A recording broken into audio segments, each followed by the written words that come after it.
Assalamualaikum warahmatullahi wabarakatuh. Apa kabar teman-teman semua? Selamat malam. Selamat bertemu lagi di channel aku, Fiona Retail Home Official. Baik, buat teman-teman semua, selamat malam, selamat bergabung ya teman-teman ya, yang baru datang, yang baru gabung atau yang baru menemukan channel aku, saya ucapkan selamat datang dan jangan lupa untuk subscribe dulu ya teman-teman. Dan jangan lupa untuk bagikan channel ini bila channel ini bermanfaat ya teman-teman. Jadi hari ini aku akan membahas dunia persembakoan seperti biasa ya teman-teman ya. Bagaimana caranya agar warung kita atau warung-warung pemula yang baru merintis warung sembako ataupun yang sudah, bagaimana caranya agar warung kita itu tetap bertahan di tahun 2024 ini di gempuran warung-warung sembako yang semakin banyak, semakin padat, dan juga banyak sekali warung-warung modern yang bermunculan ya teman-teman ya. Bagaimana caranya kita warung sembako seperti kita itu harus tetap standby, tidak tergerus dengan semuanya ya teman-teman. Jadi kita tuh harus tetap ada ya. Bagaimana caranya agar warung kita tidak bangkrut seperti itu ya teman-teman ya. Langsung saja ke pembahasannya pertama ya teman-teman ya. Jadi bagaimana caranya agar kita itu, warung kita itu tetap bertahan ya teman-teman. Yang pertama, kita itu jangan sampai mengabaikan perlengkapan warung sembako ya teman-teman. Jadi yang pertama itu barang-barang di warung sembako teman-teman itu harus tetap terjaga konsistennya, tetap terjaga kelengkapannya. Jangan sampai warung teman-teman semakin hari semakin habis, atau jangan sampai warung teman-teman itu semakin hari semakin habis barangnya ya.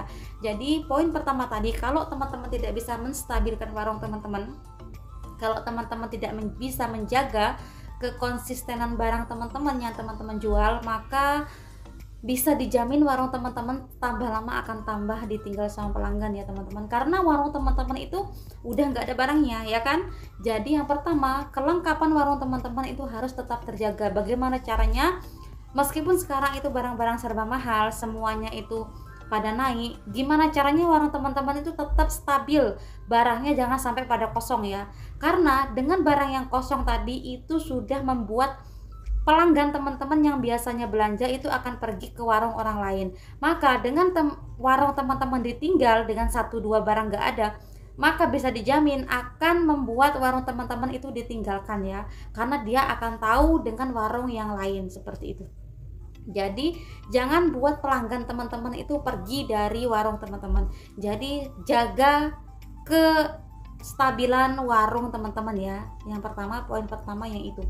Yang kedua, teman-teman harus tetap ramah dengan pelanggan teman-teman. Tapi jangan salah artikan kata-kata ramah saya ya teman-teman ya. Banyak mengartikan katanya kalau kita ramah sama pelanggan maka nanti pelanggan akan berhutang. Poin ini dicatat teman-teman, jangan menghutangi ya teman-teman. Jadi dalam arti kita ramah sama pelanggan itu bukan berarti kita harus menghutangi pelanggan ya.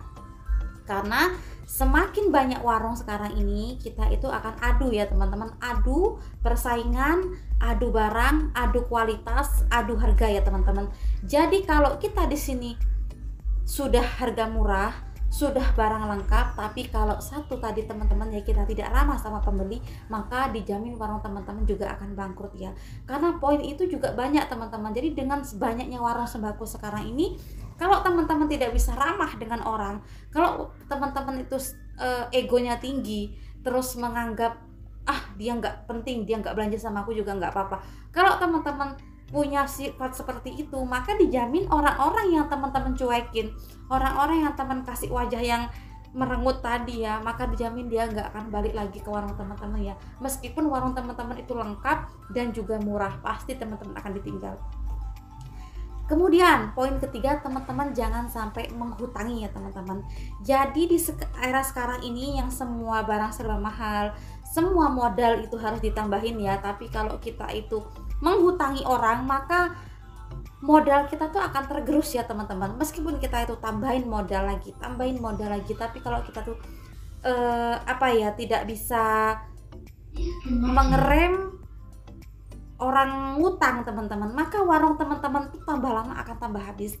Jadi bagaimana caranya warung teman-teman tuh agar banyak orang belanja tapi tidak berhutang? Bagaimana caranya teman-teman? Jadi poin ketiga ini poin yang paling penting ya teman-teman ya. Selain teman-teman harus menjaga kelengkapan barang tadi, teman-teman juga harus ramah sama pelanggan teman-teman. Yang poin ketiga, teman-teman jangan sampai menghutangi orang ya teman-teman. Karena poin ketiga ini sangat sangat berpengaruh dengan perkembangan warung teman-teman. Kalau sampai teman-teman salah jalan, teman-teman menghutangi orang berlebihan, maka warung teman-teman akan cepat habis. Jadi di dalam mengelola warung sembako, dengan keramahan kita tidak harus menghutangi orang ya teman-teman ya. Tidak harus menghutangi orang. Jadi di toko saya sendiri teman-teman ya, alhamdulillah sudah berjalan sekitar 6 tahun 7 tahunan itu saya sudah tidak menghutangi orang ya. Jadi dulunya saya itu beranggapan dulu ya teman-teman, kalau warung kita itu tidak menghutangi orang, maka warung kita nggak akan ada yang beli. Itu mindset saya dulu saat saya membuka warung sembako ya.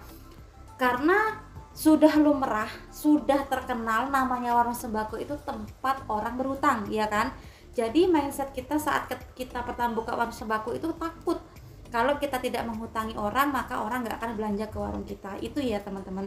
Jadinya makanya kita mau menghutangi orang. Tapi setelah saya jalani dengan habisnya warung saya yang pertama dulu teman-teman ya, maka itu akan jadi pelajaran buat saya ya, bahwa menghutangi orang itu tidak benar teman-teman. Bahwa menghutangi orang itu bukan nambah warung kita berkembang, malah warung kita tuh akan tambah habis ya teman-teman. Maka dari situlah mindset saya berubah bahwa warung sembako itu tidak harus menghutangi ya teman-teman. Teman-teman lihat sendiri, warung-warung yang besar-besar ya, warung-warung yang besar-besar ataupun di situ mini-mini market, mereka tuh tidak menghutangi teman-teman. Apalagi warung-warung modern yang sekarang tumbuh banyak sekali itu ya teman-teman, itu mereka tidak menghutangi teman-teman. Jadi sekarang teman-teman yang berpikir sendiri bagaimana caranya berkembang.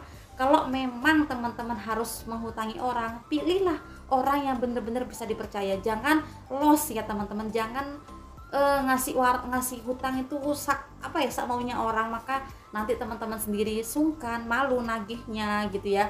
Jadi gimana caranya teman-teman itu berpikirlah mulai sekarang ya, jangan menghutangi orang, di stop, dan maka teman-teman akan berkembang. Karena saya sudah ngalamin sendiri ya teman-teman, kemajuan warung saya sebelum saya menyetop orang berhutang dan saat saya dulu los untuk menghutangi orang, maka itu lebih berputar yang sekarang.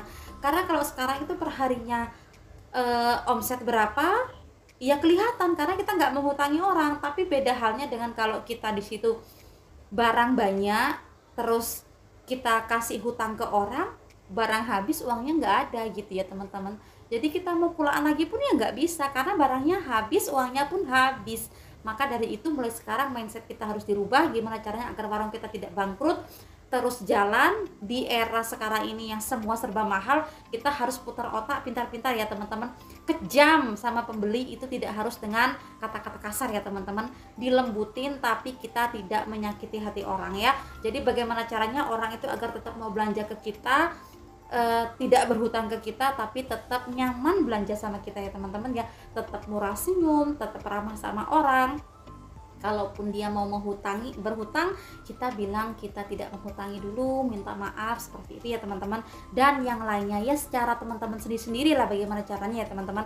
Ya itu dia saran dari saya sedikit, semoga bisa bermanfaat buat teman-teman yang lain ya teman-teman. Ingat, kalau kita mau berkembang jangan menghutangi orang. Oke, semangat jualannya. Assalamualaikum warahmatullahi wabarakatuh.